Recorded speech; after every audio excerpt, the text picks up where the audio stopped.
for this job, A, to open up, and for them to have a young coordinator or a young head coach, rather, in P J Fleck available to them, I think that's a huge boon to Minnesota. I really do. I think for the Gophers, this is a great hire. Great. Because P J Fleck might be a generational head coach. He took over Western Michigan when they were a one-win team.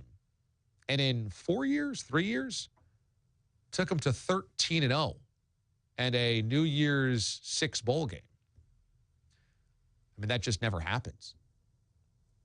Never. He took Western Michigan, which was a total also-ran, in the MAC. And took a MAC team to a New Year's Six bowl game. What he did there, he out-recruited everybody in the MAC. He started getting better facilities. He came up with a bunch of different corny phrases. And yeah, they might be corny, but they worked. Row your boat, all that stuff. And he built something. I mean, you don't know anything else unless you're a MAC fan about any program in the MAC. But you know Western Michigan. You know P J Fleck socks, and you know row the boat. And you know 13-0.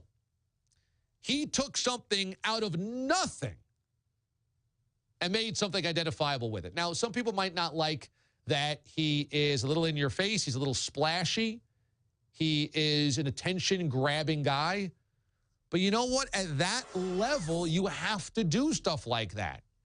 I've had him on my show. And speaking of P J Fleck, it's impossible not to see why kids gravitate to him and why he succeeds. He is just brimming with charisma. He is brimming with work. See, it's not snake oil either because he's willing to put in the work. He sets lofty goals. He sometimes sounds crazy.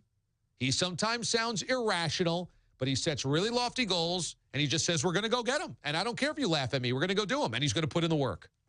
So I've had people within the college ranks tell me, P J Fleck might be Urban Meyer way back when at Bowling Green. Now, there's a huge possibility he's not. I mean, the odds are he's not because there are very few Urban Meyers. There's a lot of hot, young, lower-tier group of five schools that coaches that never end up amounting to anything. They are just kind of the hot commodity. But from that standpoint, if Minnesota got Urban Meyer, basically if Minnesota is Urban Meyer at Utah, great. Great. I always say this about my alma mater, Syracuse.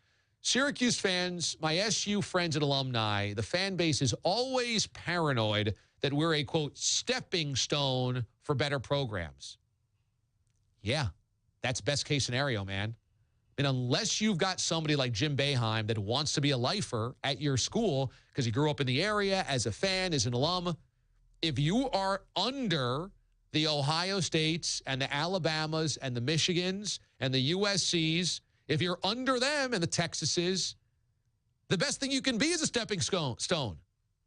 Because that means at least you keep having success and then coaches get chances to leave. So if Minnesota gets Urban Meyer at Utah, but he's going to end up bolting for Florida, hey, that's a win. It really is. That's why I'm surprised P J Fleck took this job. Because I think if he stayed the course next year and had another year like this one at 13-0, you'd have your pick.